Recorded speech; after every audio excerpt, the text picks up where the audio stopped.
Episode 63. Who's the Popcycle?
Hello.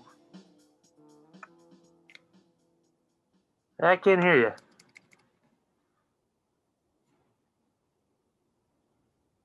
Wanda, come in, Wanda. Who's doing this to you, Wanda?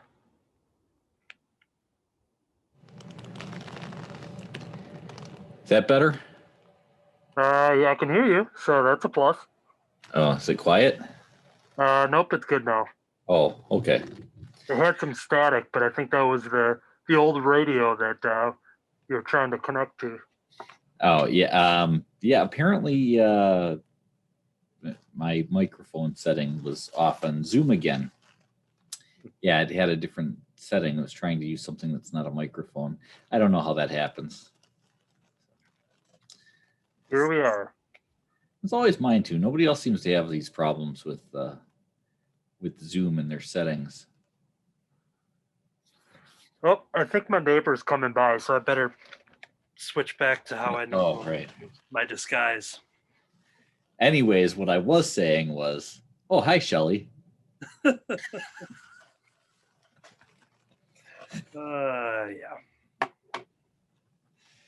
Here we are. We're back. Yeah, so it's really a shame, and also just in case we forget to record an intro like towards the end, which I prefer doing that if we come up with a name and whatever, because by the time I get to edit it, I was like, what were we gonna call it? I know what we talked about, but what was something that was said, and I can never remember it afterwards. So it's always nice when we do them right away. And so even before you came on, I was like just sitting here, so I'm like, episode 63, yada yada baba. Because I figured I could dub in the title later. As long as you know how to spell that, you're fine. So You're right. So yeah, we are back. We've been over the cowl for a couple weeks, but now it's time to get under it. So. Oh, I'm so over the cowl. Oh, should I go switch back? Take all the steps upstairs.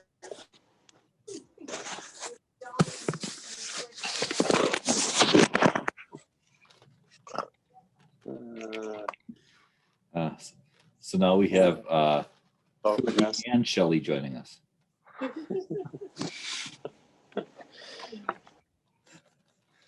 Oh, that's right. That's not Shelly.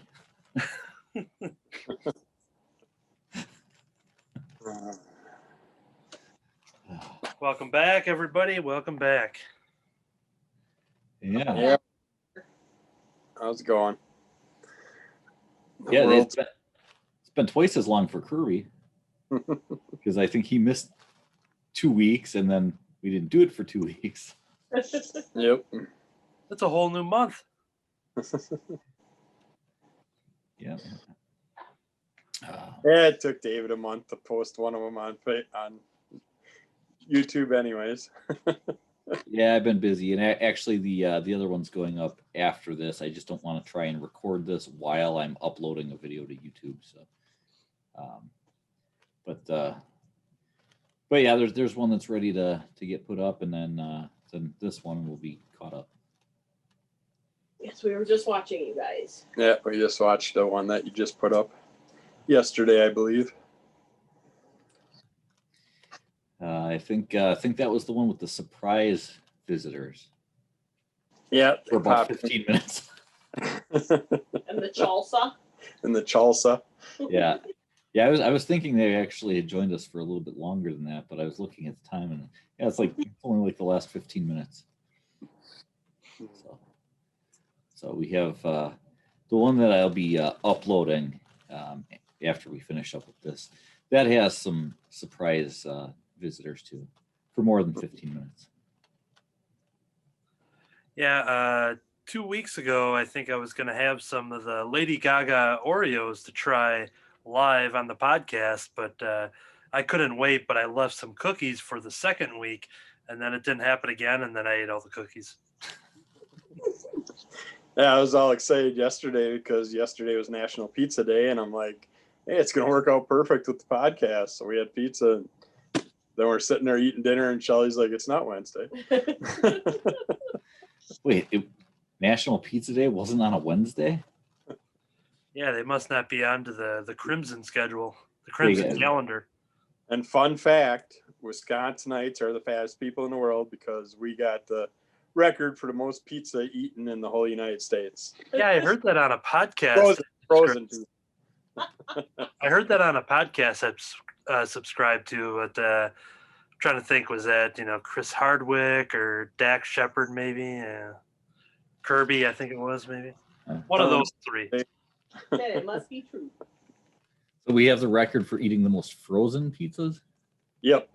That's so weird. I always thaw mine first. Me too. But Yep. But the Lady Gaga Oreos, which are just colored specifically to kind of be green and purple and stuff like that, much like the Vision in a way. They're comic book villain colors.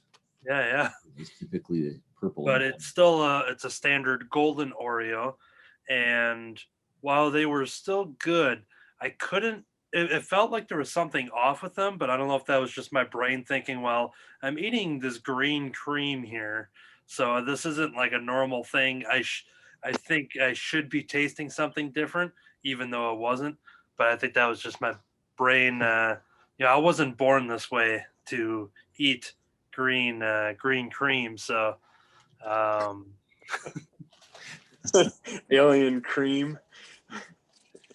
although I did have I think there's some green cream in the Halloween Cadbury eggs that they would do. I think they use. My wife eats something and just comes over. I don't like that. You finish it. Is that? I don't know what the hell it is. It's a chocolate. Did you pick that up in the yard? It looks like, Get that off of the squirrel cam. here, this tastes like shit. Stick it in your mouth. Yeah. See, Anthony's really lucky.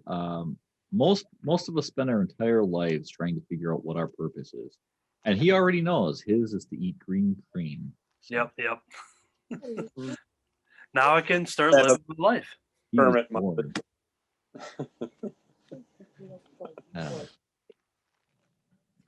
Now, one of the topics of discussion that we were going to attempt would be to talk about WandaVision. Now, Kerby, have you watched any, or are you waiting for everything? I seen. Oh, was it the I Love Lucy? So, I want to say 3 or 4.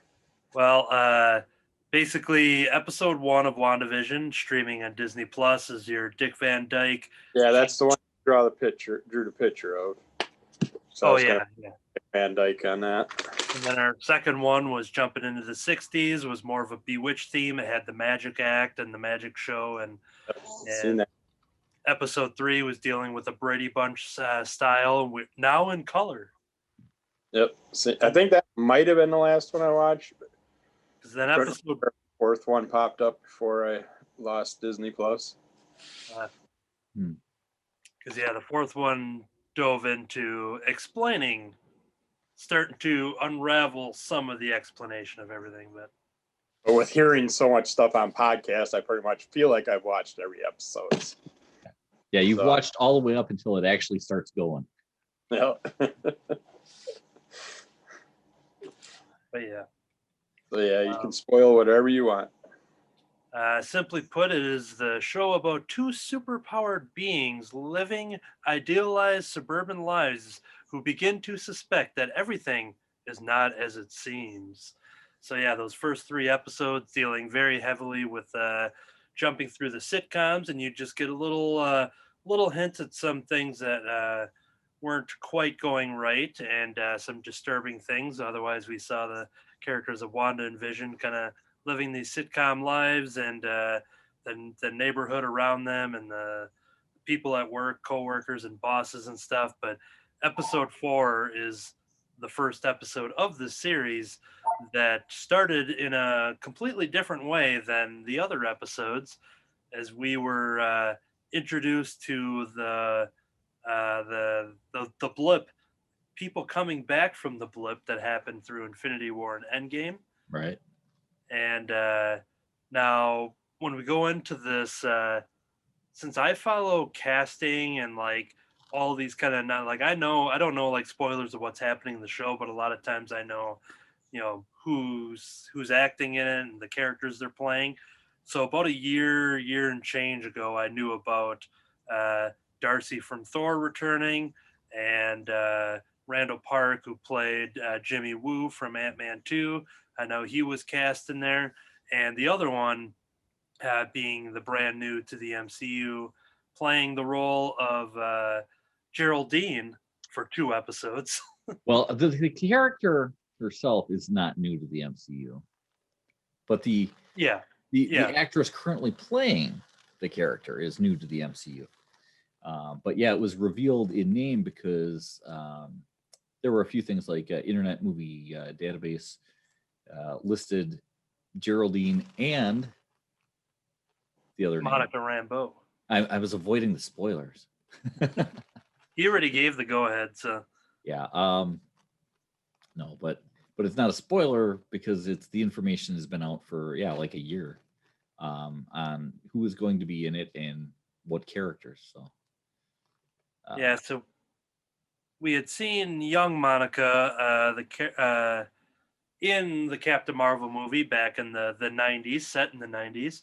And now that we're kind of caught up to present, quote unquote, present time, wherever you want to put that with the, end game 5-year jump, we're in present time of the MCU. Timeout?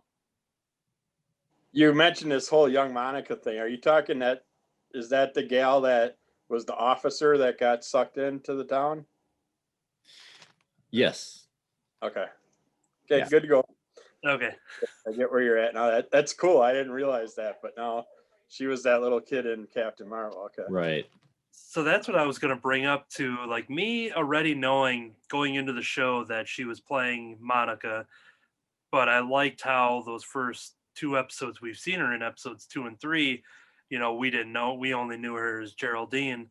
And watching this show with a couple friends who, aren't familiar with the comics and things like that, that I revealed to 2 people that didn't know that, which I think is exciting just because it's their minds get blown when they find out, just kind of Kirby's reaction of like, oh, that was her. David, did you know about Monica? I did know in advance. Yes. So. I didn't want to grab her name because she is new to the MCU, the adult version of Monica. Tiana Paris is playing her, but we see her working for Sword, which is basically Space Shield, if you will. Right. Shield in space. And so episode 4 just dives into the whole with her coming back from the blip and her getting some tragic news about her mom, who was in Captain Marvel, which is Carol Danvers' friend, and whose call sign was Photon. Yes. Right. And which was one of Monica Rambeau's various aliases in the comic books. Aside from Captain Marvel, she switched around and she was like Spectrum and Photon and probably a bunch of other kind of generic superhero names that they threw in because they weren't sure quite what to do with the character when they wanted to use the Captain Marvel name for other versions of a Captain Marvel who may or may not have been more closely related to the original Marvel. Yeah, and I think the writers were in competition to see who could have more superhero nicknames, Monica Rambeau or Kitty Pryde, just to see how many they could really rack up because both of them have quite a few.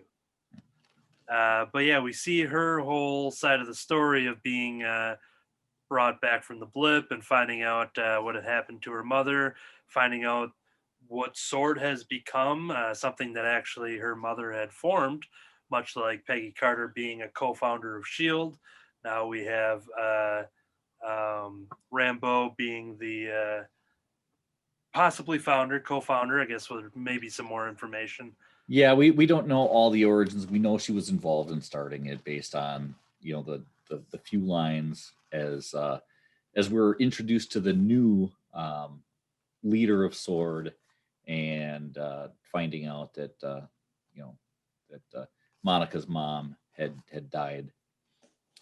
So there's not a lot covered in it, which I mean, it's not that episode kept a lot from us. That episode just really kind of dumped a lot of things out on us, things that were only suspected through some Easter eggs and small little hints throughout the first couple of episodes of it. Yeah, and her finding out, being sent to Westview to for a missing persons case, which she meets up with Jimmy Woo, which, by the way, has now learned the card trick that Ant-Man, teaching like close-up magic and all that stuff, and he whips out his business card, and just those little continuity pieces there. Just the fans went wild to see Jimmy do that, but.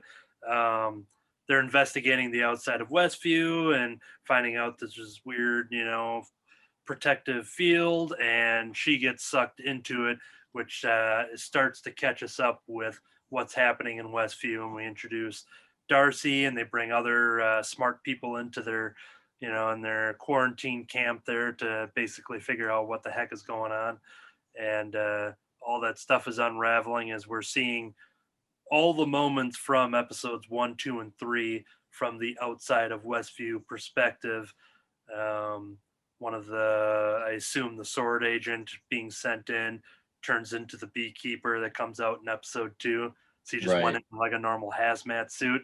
But then everything that entering Westview, you're being altered, the reality is being altered to fit a story, Right. So you get a costume change instead of a hazmat. Now you're a beekeeper, and it did answer those questions too, because the beekeeper, that too, there was a lot of theories and speculation going on with that. Even though there was a Sword logo included, there were still the people that were like, beekeeper. Oh, is this an AIM soldier? And somebody from AIM, because that was the basic getup, and their nickname, one of their nicknames in the comics had been like beekeepers and stuff like that. So people were going, "Hey, it's a beekeeper.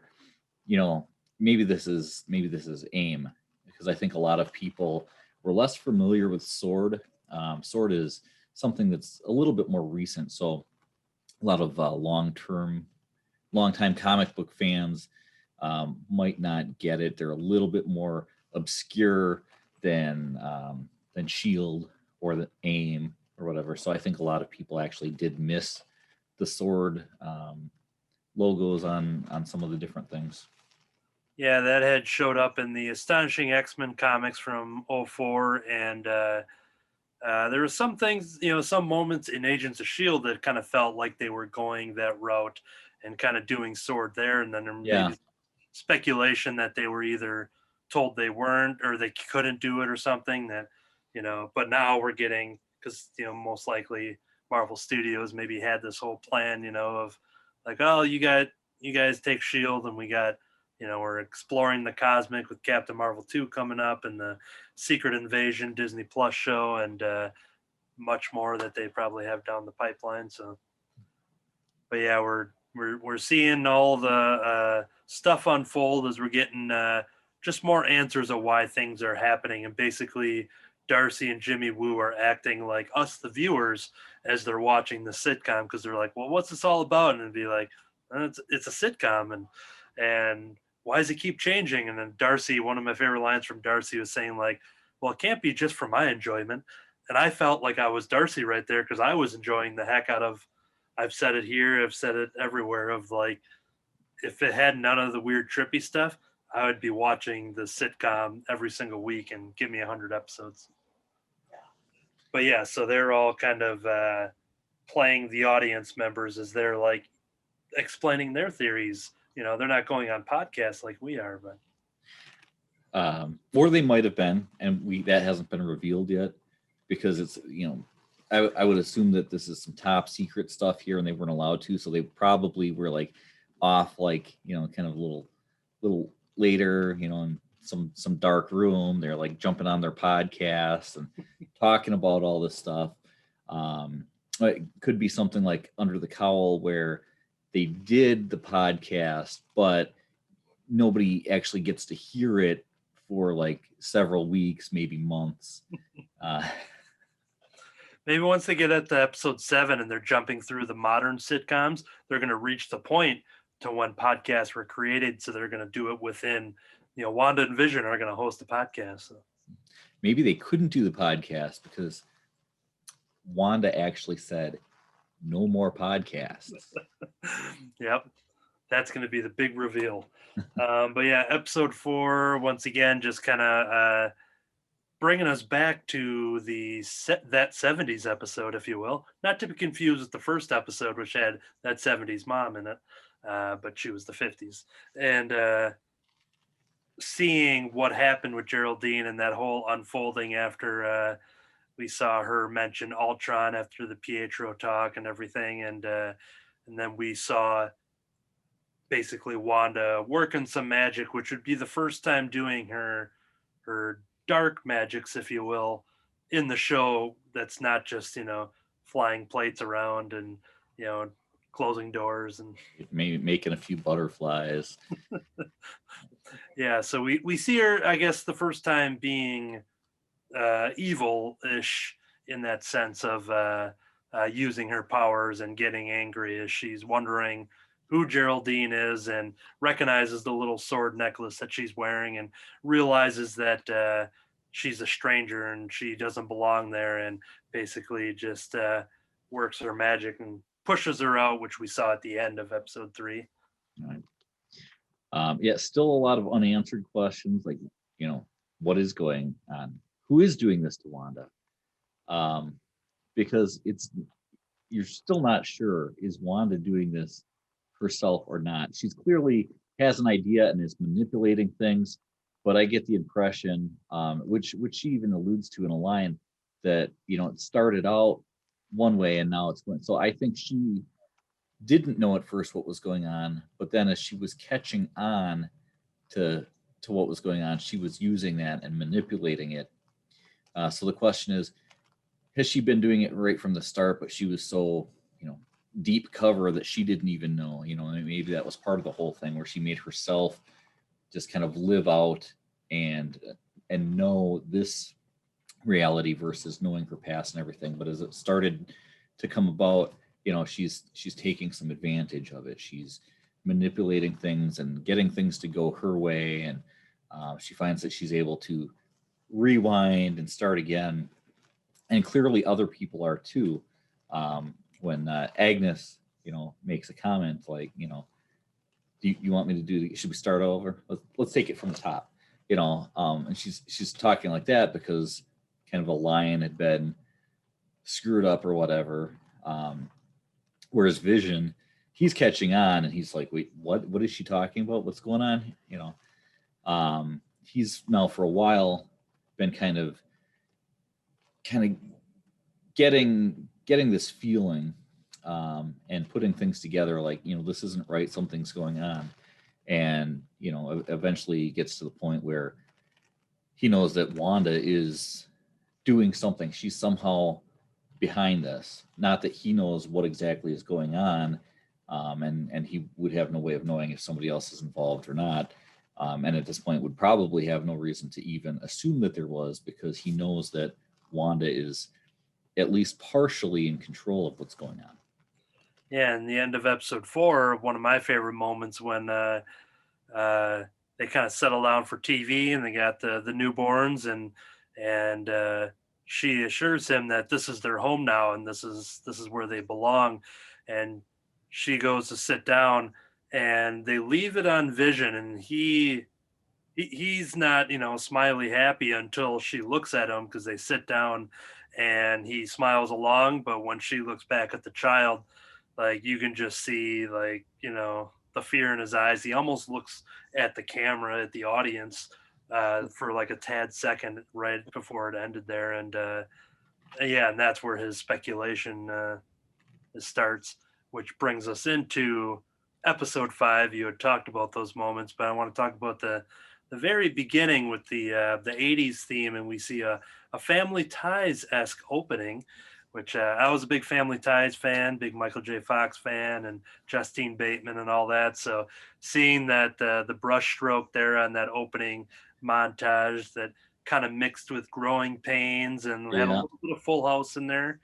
There's definitely all like them running towards the camera on the lawn, and then the picnic. That's all like Full House. Yeah, they all of these. I mean, there's certain shows that they take a lot from, you know, more so than others, but there's definitely like a lot of different inspirations for each one of these episodes, and they really do keep it in that time frame. So a lot of 80s things going on here, and you see that in the house too, the way that things are decorated from episode to episode, where you might go, well, that looks a lot like this from this show, but there's a lot of other things that are different about it. So Like the Brady Bunch staircase is definitely the Brady Bunch staircase. yeah, but then you're trying to like fit all the pieces together and go, what did they take all this from? But yeah, definitely there's some shows that stand out a little bit more as inspiration than others. But they definitely, they give you the feel for those shows without like overdoing it. Sometimes you'll have a movie or something that is set in a certain era, and they really overdo it. Now I haven't watched Wonder Woman, 84 yet, but that was a complaint that I saw on that, and was that they kind of like overdo some of the 80s stuff. Having not watched it myself, I don't know yet, but that is something that I heard as far as the way that they do it. So I don't know, but I've seen that in some other movies where they kind of like, they just take it a little too far. So instead of feeling like you're watching something from that era, you feel like they're just pushing that, pushing the 70s, down your throat, or pushing the 80s, and really like going a little too far and overdoing it. So you don't feel like it's in that era. You feel like they're kind of poking fun at that era more than actually setting it in that era. And WandaVision definitely, while they have the ability, I mean, they're doing the sitcom style thing, but they really just make everything look like it was from a show in that time. Yeah, on the Wonder Woman thing, because the one thing that I saw people were surprised is that there weren't any like 80s songs, in the sense of like, all right, here's an awesome 80s soundtrack, which when I'm watching it, I was recognizing that, but then I was thinking, I'm like, well, if they would have put a lot of 80s songs in there, it would have just got the criticism of like, oh, it's just a bunch of 80s, it's just an 80s song soundtrack or something. Yeah. So it's kind of interesting where almost, the attire and stuff, was all, costuming was all to the time period, but they didn't overdo the music. No, they shoved the whole 80s cliche down your throat. I didn't think so. Okay. Yeah, But like I said, that is something that I heard, but wasn't sure. but you're always going to get complaints like that. That was, some people will always say something went too far. Some people will say it didn't go far enough. You had the same thing with the Star Wars sequels. It was The Force Awakens was a bad one. Oh, it's too much like A New Hope and whatever. And other people said it wasn't enough like the old Star Wars stuff. So it's too much like it. It's not enough like it. Where do you get just the right amount? And nobody ever knows that, because there's always going to be somebody that says, yeah, too much 80s, not enough 80s, too much, original Star Wars, not enough original Star Wars. You can't please everybody. I always say that when you look at a Spider-Man movie and you see 50 to 60 years of Spider-Man stories and all these different generations of the character, and even the person playing them and the way they're drawn, all the different writers and artists. But then you got to spend 2 years plus to make a 2-hour movie that it's supposed to please everybody, and that's why they pick and choose things from everything and just throw it at the wall and see what happens. But yeah, like you said, unless you get everyone's survey, put a survey out. Hey, if you're going to watch Wonder Woman 84, let us check yes for heavy on the music or light on the music, and then we'll weigh out those answers. Sorry, I'm still laughing internally about your Spider-Man analogy.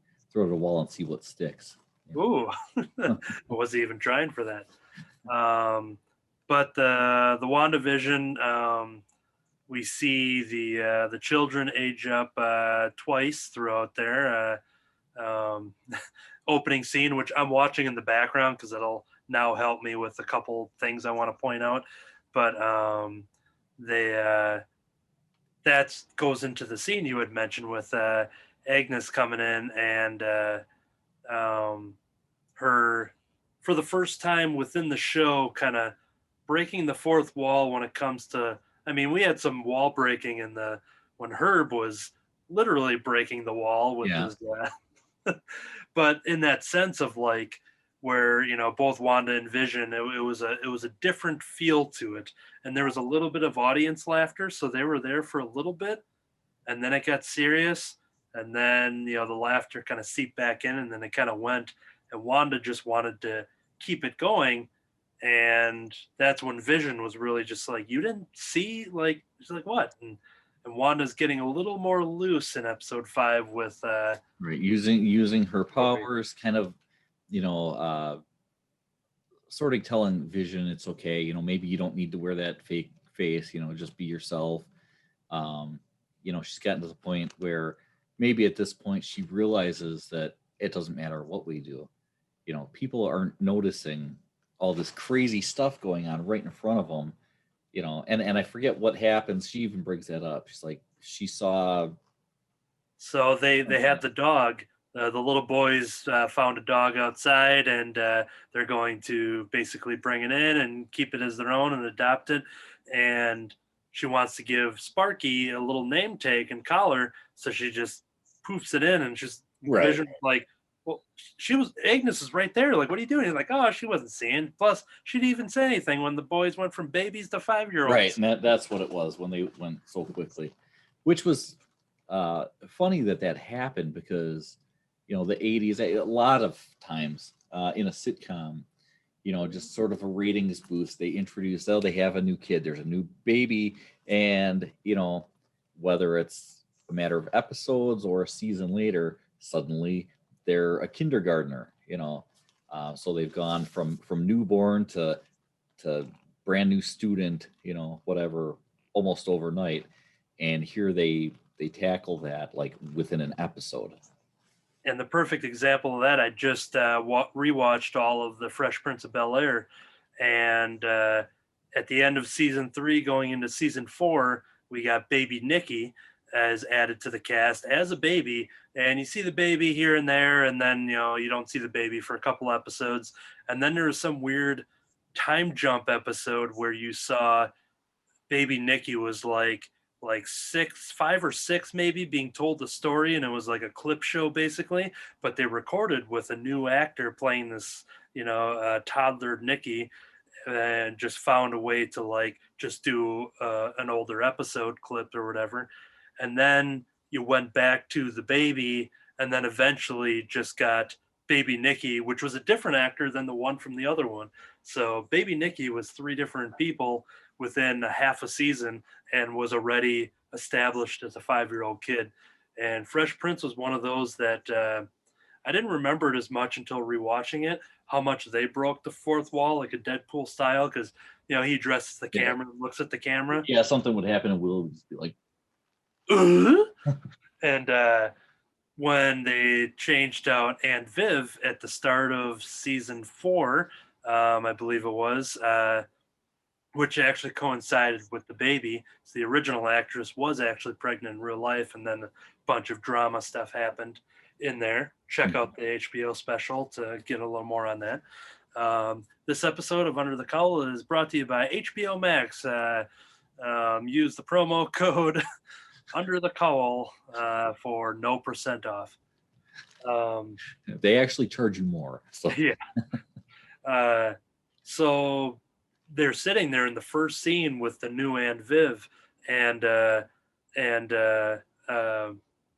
Jazz comes in, and he has a little scene with her, and then he just goes, he's like, you know what? There's something different about you. And then like, I can't quite, figure out what it is. And he makes some comment about her appearance. And then they cut to Will, and I'll just do the Will. He's looking at the scene, and then Will just goes,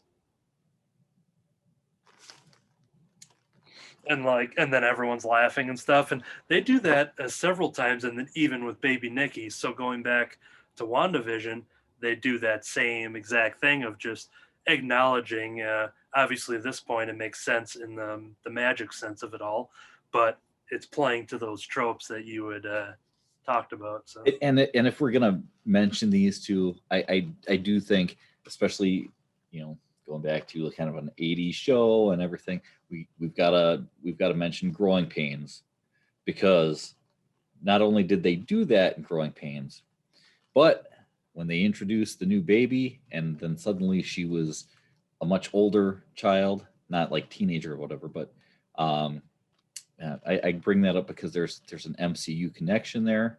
yeah, I'm trying to think if her name was Ashley Johnson. Okay, where she actually has been in the MCU as an adult, not in a very big scene, but still she's there. So you gotta mention her, because it was a classic baby to older child, Yeah, little almost Chrissy overnight thing, right?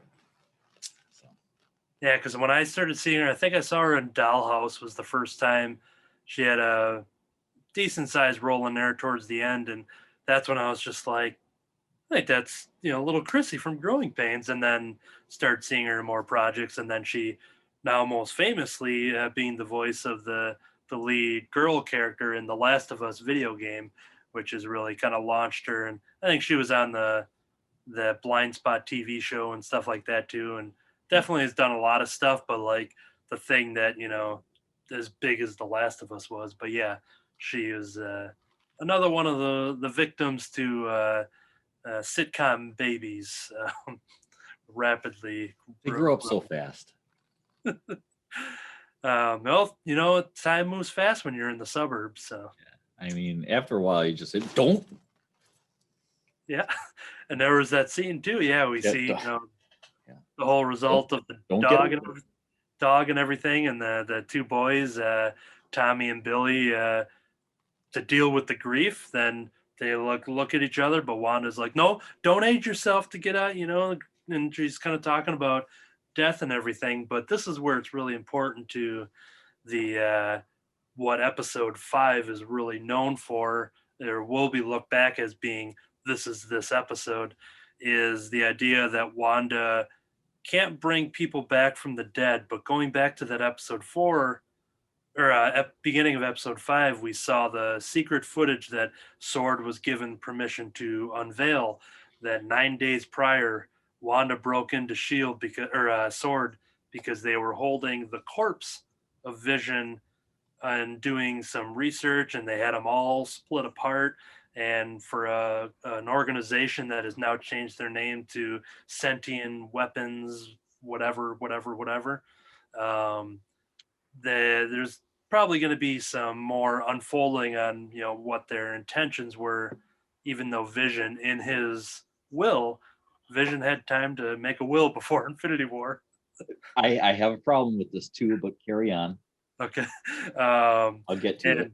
And that he didn't want to be used as a weapon and stuff, but Wanda is the one that you see the security camera footage and her just going in and stealing the body, and the bits from that point to the Westview is still yet to be uncovered as we see how this all started. But the whole theme of episode 5 is the fact that she can't bring people back from the dead. It's a little different with a synthezoid character, but referring to the fact that she had a brother that Pietro from Age of Ultron, and so the little boys want her to bring back this dog, but she has, Yeah, I can't bring him back from the dead.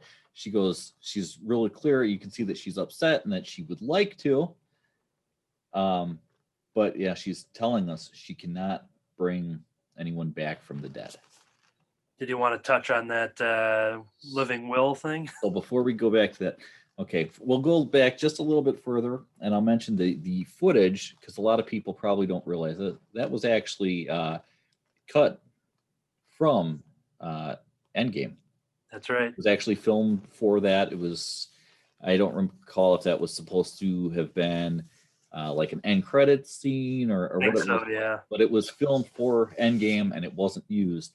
But they like to hold on to these things, the extra things, some of the footage that's cut or scenes that are cut, because you never know when you might have a Disney Plus show that you can kind of reuse that for. Yeah. So the living will issue that I had is watching this. They don't really go into specifics on what didn't Vision want. So you almost get the feeling like he didn't want to be brought back. And that I'm like, wait, what? Because he's got them like trying to save him so that he can be, once the stone is removed. So they go through that whole thing. So I just thought that somewhere in there, going from trying to like recreate that and whatever and save him so he can be brought back, that he was more than just the stone, to he didn't want to be brought back, once it was like their cutoff time. I think it's once he's in the morgue, you can't do it.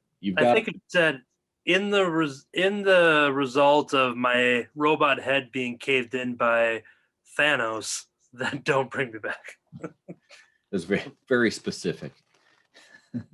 But I just thought it was kind of odd, where they went to all this trouble of trying to save him, which the other issue there is it's like they never really say, looking for the name here, T'Challa's sister. Shuri. Yeah. As she's trying to do all this and whatever, she disconnects and whatever. And it's done in a way it's like, wait, did she finish? They don't tell you. They leave that completely open. You don't know if she actually finished, if she got enough. My thought was, and I thought that the Optimus Prime death scene was going to hit to that, because it probably was a nod to the White Vision look. So I took it as, okay, they're going to do it, but when they bring him back, he's going to be different. They'll probably do White Vision, more kind of robotic computer personality, at least for a while. And they never really said for sure if they succeeded, they didn't succeed. And then, because they cart the body off somewhere, now you're assuming that they failed in that. But it's just weird to me that they never said at any point, like, yeah, we feel we didn't get it, we can't save him, whatever. Thanos has entered the chat here. So watching Watching the first few episodes, you're like, okay, maybe this is how they're going to explain that he's back. Is they actually succeeded, and so it's still unclear how he was brought back. We know that she stole his body, and brought it to this town, and did something and brought him back, or did she do it, or did she steal the body but somebody else was pulling the strings? I'm still thinking that somebody else, there's a bigger bad guy here than Wanda. I don't think she's totally in control, totally behind everything. Again, I think she's figured some things out and she's taking advantage of it. But I don't think that she's completely behind it. There's somebody else involved. And that's what cuts to towards the end of the episode after the credits roll and Vision's a little upset the fact that he actually, something that we didn't cover but don't need to get into great detail, how he basically unlocked his coworker and he was freaking out and just saying like, she's doing all this, she's torturing, I gotta call my family, blah blah blah. And Vision kind of snaps him back into the sitcom, and that's when he addresses it to Wanda about that coworker being in pain, and there's something that she's doing. She's hurting people, and she tries to control him. And the fact of ending the episode, credits are rolling while he's still trying to carry on. And as they go into the living room, we see the credits end, and it kind of cuts to a current non-sitcom reality of them sitting there at the couch, and a very very intense scene of them kind of facing off against each other. Vision raising his voice, screaming at her, saying that he has no memory of Westview. He has no idea who he is. He doesn't remember anything, and he's scared. And they both face off in the air, and she's getting all powered up, and he's shouting, and she kind of calms him down a little bit, saying like, "Well, you're my husband. You're the father to Tommy and Billy," and blah blah blah. And that's where she sits down and realizes like, I don't even know how this all started, and she's kind of showing the kind of what you were saying, the fact that there is something bigger at play, but even she, maybe had lost control of what's really happening. Cut to doorbell, and he's like, okay, well, here we go again. And she's like, I didn't do that. And he's not believing her because she's fabricating all of this stuff. Yeah, she's like, really, I didn't do this. And then she goes and answers the door. She answers the door, and then it's a smash cut to her reaction of like, what? And then it cut to inside the tent, and Darcy, and there's alarms going off, and she catches on the TV, on the monitors, that somebody has entered the sitcom, and she's reacting. And then Vision's like, who is this? And she's hasn't said anything yet. And we get a little back from the back shot, and we see some grayish silverish hair, the little black hair design. Mm-hmm. And we cut to her brother Pietro, who had died in Age of Ultron, although as Darcy brilliantly says, and I'll add a line that I was hoping she would say, but she goes, she recast Pietro? Well, I didn't see that coming. That's the line. That's like, how did they miss out on putting that line in there? Oh, like, because I could see them not doing it for, him saying it and her saying her vision or blah, blah, blah. But it made sense that Darcy would have said it. It would have been just right with her character. It would have been hilarious, but it still wouldn't have taken away from the seriousness because it's her saying it, reacting as all of us. I said it. Yeah. I guess she didn't have to say it for me because I said it. Yeah. Maybe that'll be a deleted scene they're going to hold for the 5th Avengers movie. They're going to use that in the post credits. But the recasting of Pietro is we see Evan Peters, who is has the hairstyle of Aaron Taylor Johnson's Pietro, but Evan Peters from the X-Men, now known as the Marvel Legacy movies on Disney Plus. I think that's what they call them in the categories, is like Marvel Legacy or something.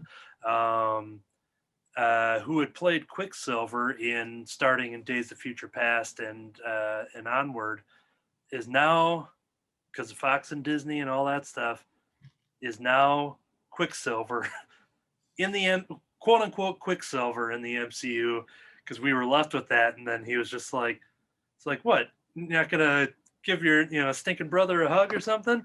And I just love, like, after she's reacting, and she just sells it so good with her, just like she doesn't have to, she just says Pietro ? But she sells it so good. And then to jump to the laugh track, I just like his last line to Vision, just being like, who's the Popcycle? And then audience laughter, show ends, and now we've had to sit for a week, just being like, what does this all mean? Because there's a million directions of where this could go. It could be the X-Men Pietro. It could just be something random. It could be a introduction of mutants into this world, the multiverse. There's a million different ways and 100,000 different theories that everyone's coming up every single day. And we won't know until they tell us. Right. And because, I mean, when you have something in a movie, you watch an Avengers movie or something like that, and something happens, you're speculating on that. There's a post-credit scene or something. You speculate on what that means for a year or 2 years or 3 years or whatever it takes. And this becomes a little bit more fun to kind of guess and speculate on all these things, because you're probably going to get an answer, but you don't know, is it going to be next week? Is it going to be the week after that? It might be a few more episodes, but they're definitely going to give you some answers. They might create a few other questions for you, but they're going to give you some answers. And then you get another week or two that you get to sit there and speculate and go, wait, could she couldn't bring him back from the dead, so she brought a different one from another reality. Or but she looks very confused as well, because once again she said, I didn't do this. Yeah. So is this that higher power that we don't know, that is kind of, when Disney bought Fox, everybody had the theory of like, well, this is how they should introduce the X-Men. They want to see it done this way or that way. Kevin Feige probably has a plan on how it's going to be done. And we would all probably, safe to say that Deadpool was probably going to be the first, really big deal that we're going to see, mutants in the MCU, as far as, because it's easy to bring him in, but how to establish such a big part of Marvel Comics history into an established universe was going to be something that everyone's going to speculate on. And I don't think anybody really thought that this, there's some possibility with, the whole no more mutants, blah, blah, blah, this and that. But the fact of Evan Peters showing up being a pretty big shocker, and once again, didn't see that coming. So, well, as we're getting closer to our end time here, and we haven't heard a lot from Kerby, as he's watched a few episodes to really see. So let's ask Kerby. So what did you think about the pizza you had yesterday? It was excellent. It was a sweet potato crust. As far as the show goes, I loved what I seen. I loved how they were going to different eras and stuff. I'm one of the mindless drones that watch TV and enjoy it and don't have to pick at everything. But I did notice, like, the sword necklace, the symbols and stuff. But I know nothing about sword. I do have comic books with that weird mechanical sword label on it, but I had no idea that was a new version of S.H.I.E.L.D. or anything like that until you guys said something. So that's kind of got my intrigue and stuff. I took the show more, from what I seen from it, kind of like a reverse Pet Cemetery style. Like, you want to save someone's life, bring them back from the dead. So you make a deal with the devil, you do it, and this is what you're stuck with. You think you got control of it, and all of a sudden it just goes all to shit. But yet in this version, the Vision actually is aware of what's going on. It's like, hey, what the fuck? Why did you do this to me? Why are you doing? I'm half dead. I got maggots coming out of my brain. and you're trying to keep me alive. It's just like, let me go. That's how I took the whole, from what I seen of the series, but I loved what they did with it. And I did catch a few little things from it, but I didn't know what they all were or what they all meant. That's why I get my information from all the little podcasts and you guys and all that stuff. I get the little hints and clues from, but yeah. Yeah. And Go ahead. Normally I'm not that, I'm kind of in that same boat as you of saying you just kind of watch it and enjoy it as it goes. Because people would always ask me for like Shield and other shows of like, oh, do you see the Shield ending? What do you think is going to happen next week? And I'm like, I don't know. I'm like, I've never thought about it because I just know that it's something that's been filmed and scripted and it's just going to happen. So it didn't really matter. My brain just never had that conversation mode, leading to the fact that, some people wanted this, especially in the early episodes, to have it all dropped at once to consume it at one thing. But a lot of people say it's like, well, when you do that, everyone watches it in a weekend and then a week later, you're not even talking about it anymore.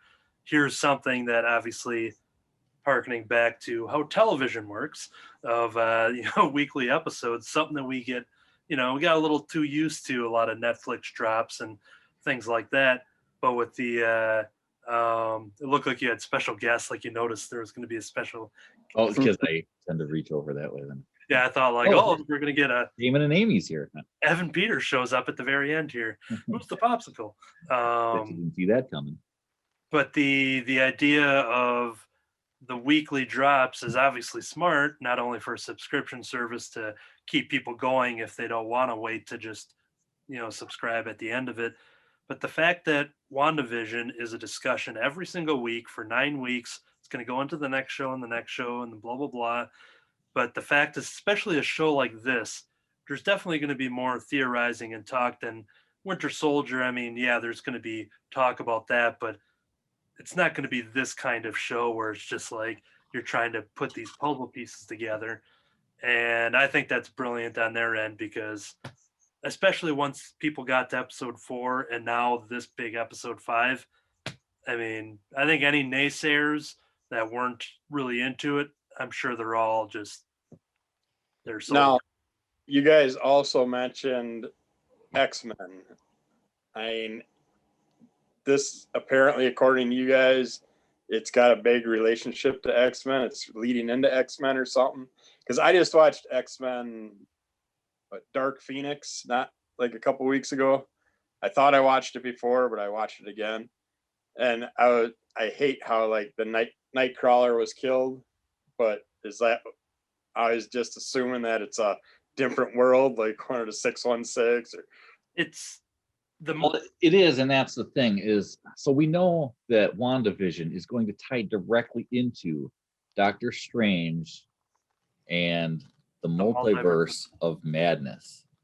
Okay. And we know that Spider-Man 3 is also dealing with multiverse things. So we've got these multiverse things out there, and now WandaVision has introduced to us an alternate universe version of her brother. Taking the and who knows if it's exactly the version even from the X-Men movies, but it's played by the same actor. So you jump to that conclusion. Whatever Earth X-Men universe is now we get that Quicksilver. So he's been pulled into the MCU universe. Yeah. And I would assume that it will continue on. We'll get Deadpool 3, which I'm sure is going to be set in the MCU, not where it was. And we'll hear plenty of comments from Deadpool throughout that movie, I'm sure, kind of talking about that.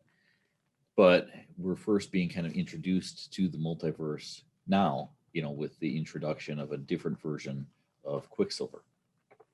Yeah, and and when you look at the X-Men timeline movies, they even joked themselves in one of the reunion Zooms they did last year of like, there's a lot of timelines going in with just the X-Men movies of them doing the original ones and the prequels. And, you mentioned Nightcrawler, like there's just a lot to unpack there. I've never questioned it just because I'm like, it's comics. I'm like, whatever. It's just, and they're trying to course correct something they weren't. When they made those first three movies, I can guarantee you they had no idea that they were just going to be like, well, what do we do now? Okay, let's just jump to the 60s and tell the origins. I don't think any of that was planned until they just got to a point where, like, well, all these big name actors are done with their contracts. Let's find a whole new cast, but still tell X-Men. So the idea of bringing this Evan Peters into it, a separate movie universe that has nothing to do with Marvel Studios until possibly right now, leaves the a lot of the speculation of you know is all that just going to fold into itself, or this is a fun little gimmick for a couple episodes and then we'll get X-Men proper through different ways. Like I said, there's so many different ways you can do it, and but they have their I'm relatively certain that we're not going to just get the X-Men movie version of the X-Men in the MCU. Yeah. Especially because we know that we're not getting a new X-Men movie in the next year or two, and then the more time passes, the older those actors are going to be, and the less it makes sense to have them in contracts for 5 to 10 movies. So, what we're most likely going to see is there might be some tie-ins, talking about this multiverse thing, but we're probably going to, for the most part, have new actors playing these parts, and will somehow be introduced to the X-Men in some other way.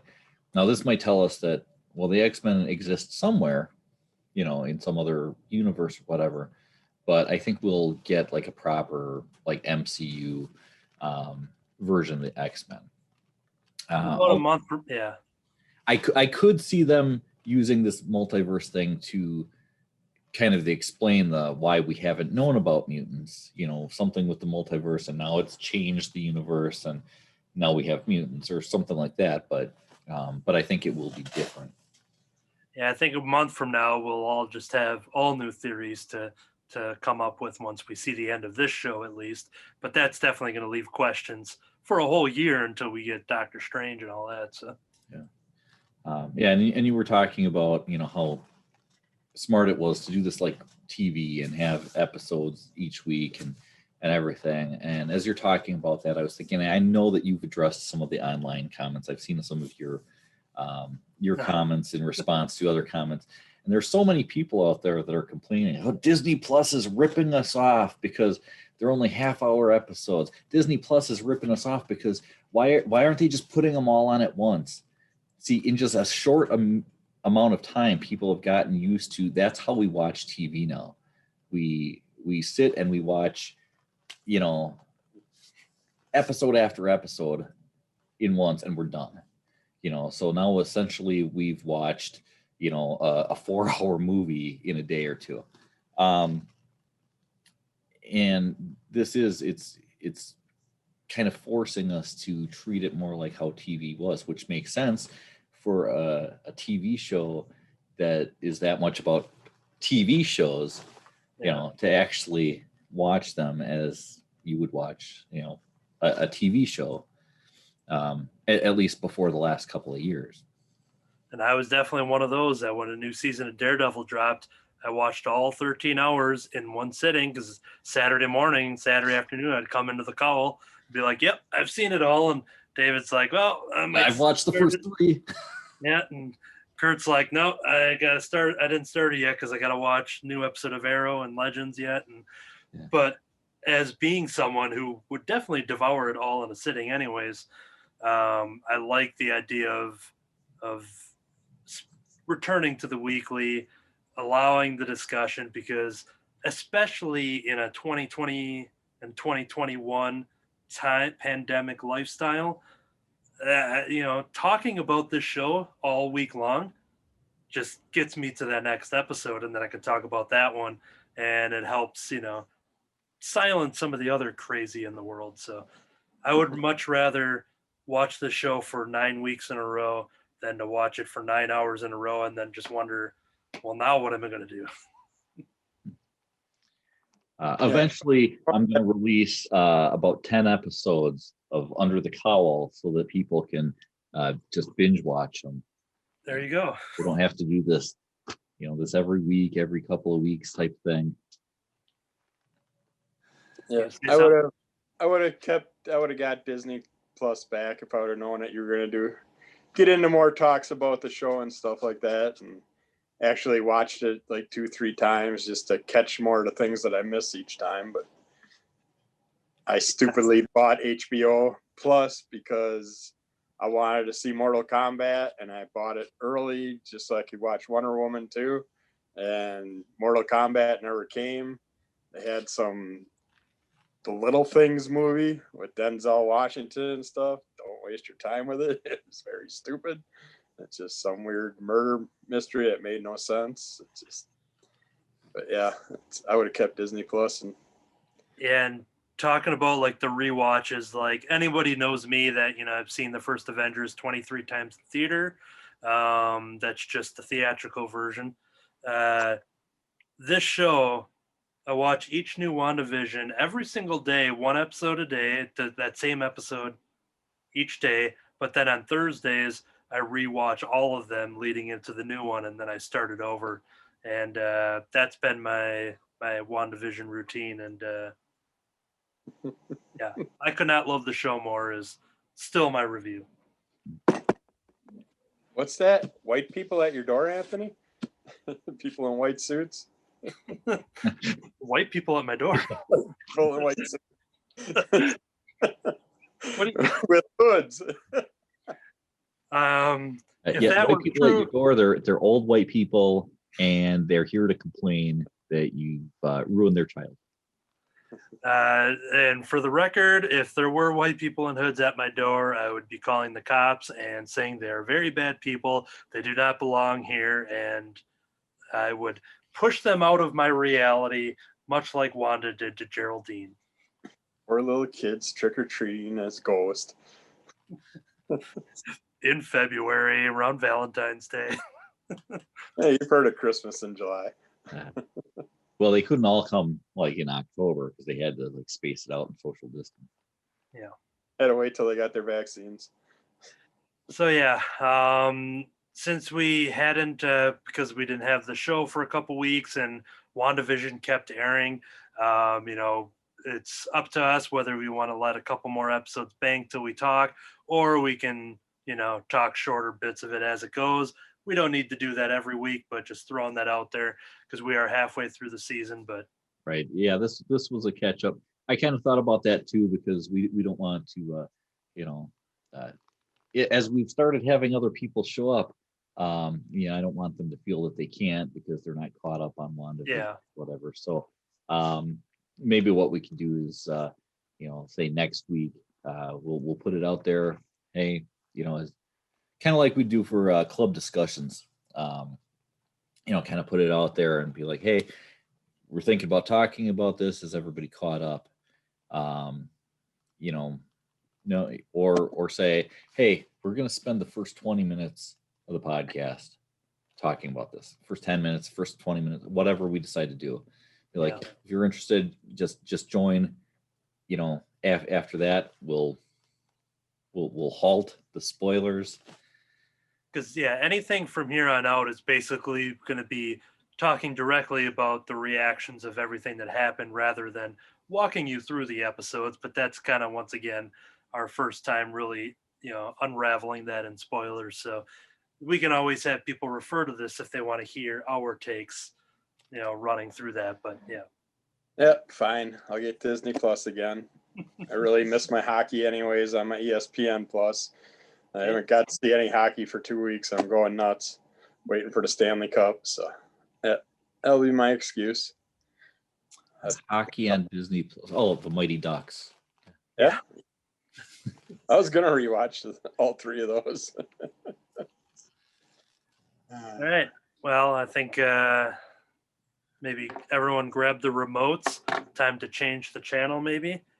Since we had this very special episode talking about WandaVision.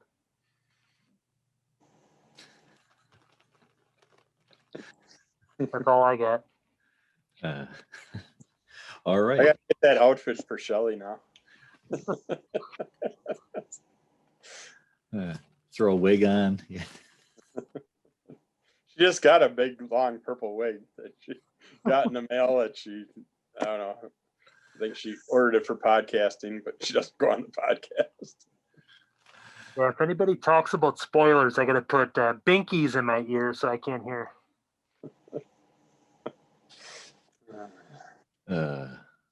Yeah. But yeah, you guys have a good one. I'll go order Disney Plus again.